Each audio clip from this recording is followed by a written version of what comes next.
নির্বাচনী নিয়ম কঠোর করার প্রেসিডেন্ট ডোনাল্ড ট্রাম্পের পরিকল্পনা আটকে দিয়েছে ফেডারেল আদালত।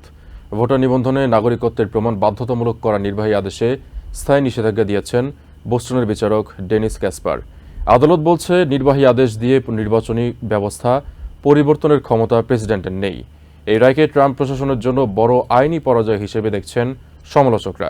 একই দিনে অভিবাসন নীতিতেও ধাক্কা খেয়েছে প্রশাসন। ইমিগ্রেশন আদালত প্রাঙ্গণে আইসের গ্রেফতার অভিযান দেশ জুড়ে আটকে দিয়েছেন আরেক ফেডারেল বিচারক।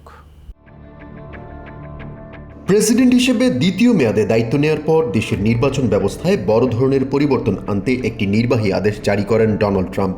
ওই আদেশে ভোটার নিবন্ধনের সময় নাগরিকত্বের প্রমাণ বাধ্যতামূলক করা এবং মেইল ইন ব্যালটের নিয়ম পরিবর্তনের উদ্যোগ নেওয়া হয়েছিল। তবে ট্রাম্প প্রশাসনের সেই উদ্যোগে এবার স্থায়ী নিষেধাজ্ঞা দিলেন বোস্টনের ফেডারেল বিচারক ডেনিস ক্যাসপার। 1 বছর আগে একই নির্বাহী আদেশের উপর সাময়িক নিষেধাজ্ঞা দিয়েছিলেন বিচারক ক্যাসপার। এবার 59 পৃষ্ঠার চূড়ান্ত রায়ে সেটিকে স্থায়ী নিষেধাজ্ঞায় রূপ দিয়েছেন তিনি। আদালতের নথি অনুযায়ী ট্রাম্পের নির্দেশনা সংবিধানের সেপারেশন অব পাওয়ার্স নীতির সঙ্গে সাংঘর্ষিক। বিচারক ক্যাসপার রায়ে উল্লেখ করেন, সংবিধান প্রেসিডেন্টকে নির্বাহী ক্ষমতা দিলেও নির্বাচন পরিচালনা বা নির্বাচনী নিয়ম নির্ধারণে সুনির্দিষ্ট কোনো ক্ষমতা দেয় না।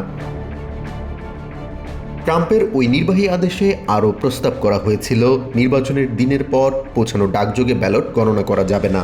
এছাড়া যেসব স্টেট নতুন নিয়ম অনুসরণ করবে না তাদের ফেডারেল বরাদ্দ নিয়ে ব্যবস্থা নেওয়ার কথাও বলা হয়েছিল। তবে আদালত বলছে, নির্বাচন পরিচালনার নিয়ম নির্ধারণের ক্ষেত্রে কংগ্রেস ও স্টেটগুলোর নিজস্ব সাংবিধানিক ভূমিকা রয়েছে। এই রায়ের ফলে আপাতত বিদ্যমান নিয়ম অনুযায়ী নির্বাচন পরিচালনার পথ বহাল থাকছে।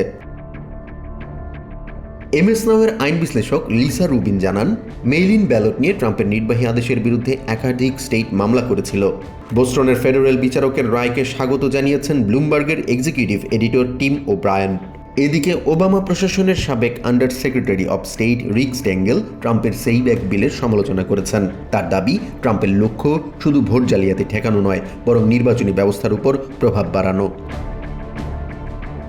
এদিকে ইমিগ্রেশন আদালত প্রাঙ্গণ বা আশেপাশের এলাকা থেকে অভিবাসীদের গ্রেপ্তারের নীতিও দেশ জুড়ে আটকে দিয়েছেন সান ফ্রান্সিসকোর ফেডারেল বিচারক ক্যাসি পিটস। আদালতের পর্যবেক্ষণ অনুযায়ী আদালতে হাজির হওয়ার সময় গ্রেপ্তারের ভয় তৈরি হলে অভিবাসীরা আইনি প্রক্রিয়ায় অংশ নিতে নিরুৎসাহিত হতে পারেন।